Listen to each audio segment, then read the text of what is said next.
There are signs in some places, including New York and New Jersey, of improvements in the coronavirus fight. And with millions out of work, there are discussions and sharp disagreements about how, when, and where to ease restrictions. Today, the U.S. and Canadian governments announced the border between the two countries would remain closed for another 30 days. This as infections in this country now top 700,000.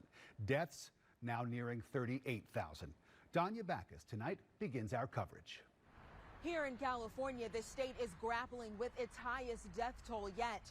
Today, as protests erupted across the country, many governors say it's still too soon to lift restrictions. The battle over reopening America is intensifying.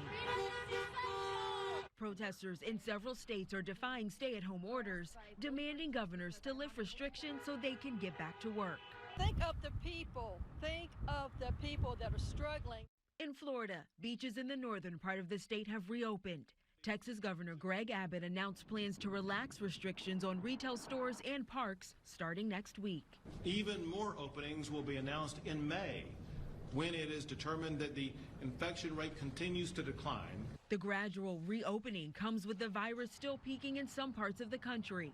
San Francisco and New York City requiring residents to wear masks in public. We recommended face coverings in the past, and now, as of midnight tonight, it will be a requirement. New York Governor Andrew Cuomo said he had some good news today. Hospitalization numbers are down.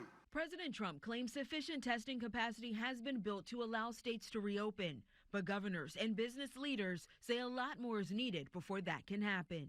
And across the country, more economic pain. This program means that we get to eat today. Lines at food banks are growing longer as people who have never had to line up for food donations before are in need.